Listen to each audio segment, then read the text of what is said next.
अस्सलाम वालेकुम। चलें आज रमजान की चौथे रोजे की बात करते हैं। वो दिन जिसके अंदर ऐसे रूहानी राज छुपे हैं जिन पर आप जानते हैं बहुत कम ही बात होती है। ये कोई आम दिन नहीं, ये तो अपने अंदर कायनात की बड़ी गहरी हकीकतें समेटे हुए है। तो एक सवाल, कभी सोचा है कि रोजे का चौथा दिन अक्सर सबसे मुश्किल क्यों लगता है?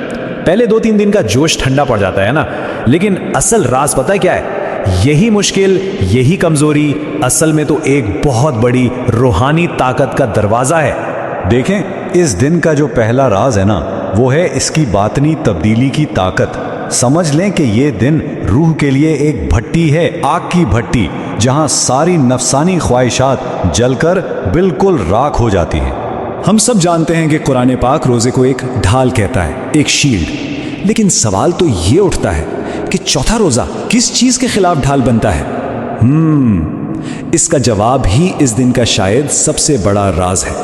ये ढाल बनता है हमारे अंदर छुपे हमारे सबसे बड़े दुश्मन के खिलाफ। यहां पर एक बड़ी अजीब, एक हैरान अंगेज बात सामने आती है। जैसे जैसे जिस्म थकता है, हिम्मत टूटने लगती है, तो अंदर से एक पोशीदा, एक छुपी हुई रूहानी ताकत वो जागने लगती है। और बस यही वो लम्हा है जब जिस्म की आजमाइश रूह की जीत बन जाती है और हमारे अंदर की गहरी से गहरी खराबियां साफ होना शुरू हो जाती हैं। इस पॉइंट को ना बुजुर्गाने दीन ने बहुत खूबसूरती से समझाया है।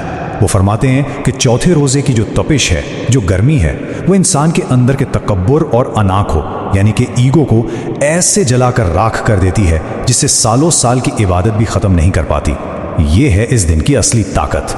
अच्छा, तो ये तो हो गया अंदरूनी फायदे, लेकिन अब जरा आगे बढ़ते हैं। अब हम देखते हैं इन हैरान कुन कायनाती वाकयात को जो चौथे रोजे की वजह से आसमानों में होना शुरू हो जाते हैं। जरा इस आसमानी कनेक्शन की तरतीब तो देखें। सुबह सहरी के वक्त जब पूरी दुनिया सो रही होती है, तब अल्लाह के अर्श से रहमत की लहरें उठ रही होती हैं। फिर दोपहर की सख्त प्यास में जब सब्र का इम्तिहान होता है, फरिश्ते भेजे जाते हैं शुक्र करने वालों की पेशानियां चूमने के लिए। और फिर जन्नत के खास दरवाजे बाबुल रियान पर फरिश्ते रोजादार का नाम पुकारना शुरू कर देते हैं। इसका मतलब क्या हुआ? मतलब ये कि जमीन पर एक इंसान सब्र कर रहा है और आसमानों में उसके नाम के चर्चे हो रहे हैं। सोचिएगा इस पर, यह कोई मामूली बात बिल्कुल नहीं है।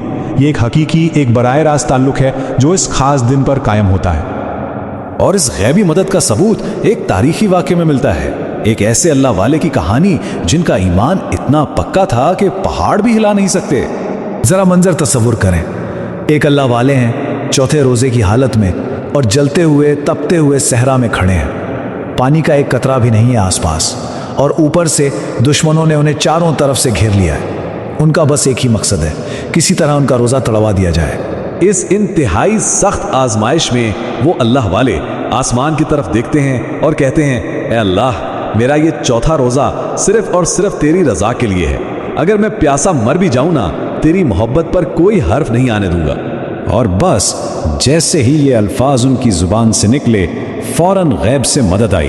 अचानक एक बादल का टुकड़ा उनके सर पर साया करने आ गया और फिर आसमान से रोशनी से भरा दूध का एक प्याला उतरा और सीधा उनके होंठों तक आ पहुंचा। इस करामत का नतीजा क्या निकला? वही दुश्मन जो थोड़ी देर पहले मजाक उड़ा रहे थे, ये मंजर देखते ही उस अल्लाह वाले के कदमों में गिर गए और वहीं के वहीं कलमा पढ़कर मुसलमान हो गए।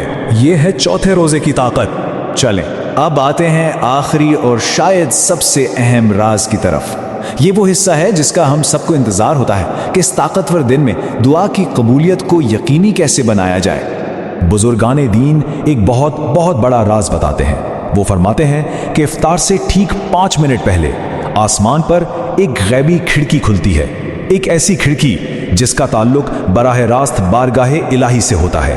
और यही दुआ की कबूलियत का सबसे खास सुनहरी वक्त है। तो इस सुनहरी मौके से फायदा कैसे उठाना है, सुनिए। सबसे पहले एक फकीर की तरह पूरी आजिज़ी से हाथ उठाएं, फिर नबी करीम सल्लल्लाहु अलैहि वसल्लम पर दुरूद व सलाम का नजराना पेश करें। इसके बाद अपनी प्यास की शिद्दत को इस्तेमाल करते हुए टूटे हुए दिल से दुआ करें। और आखिर में आखिरी कदम बहुत ज़रूरी है, दूसरों की मुश्किलात के लिए दुआ करें। अल्लाह पाक बिन मांगे हमारी अपनी मुश्किलें हल फरमा देता है। और आखिर में ایک ایسا خاص عمل جس کا ذکر بزرگوں سے سینہ بسینہ ہم تک پہنچا ہے۔ کہا جاتا ہے کہ افطاری سے ٹھیک 15 منٹ پہلے اگر خلوص دل سے عبادت اور دعا کی جائے تو رزق کی تنگی اور بیماریوں کا سایہ ہمیشہ کے لیے ختم ہو جاتا ہے۔ تو دیکھیے، چوتھا روزہ ایک خفیہ دروازہ ہے، ایسا دروازہ جو سال میں صرف ایک بار کھلتا ہے اور اس کے پیچھے رحمتوں کے بے کنار سمندر ہیں۔ سوال صرف یہ ہے کہ کیا ہم اس دروازے سے گزرنے کے لیے واقعی تیار ہیں؟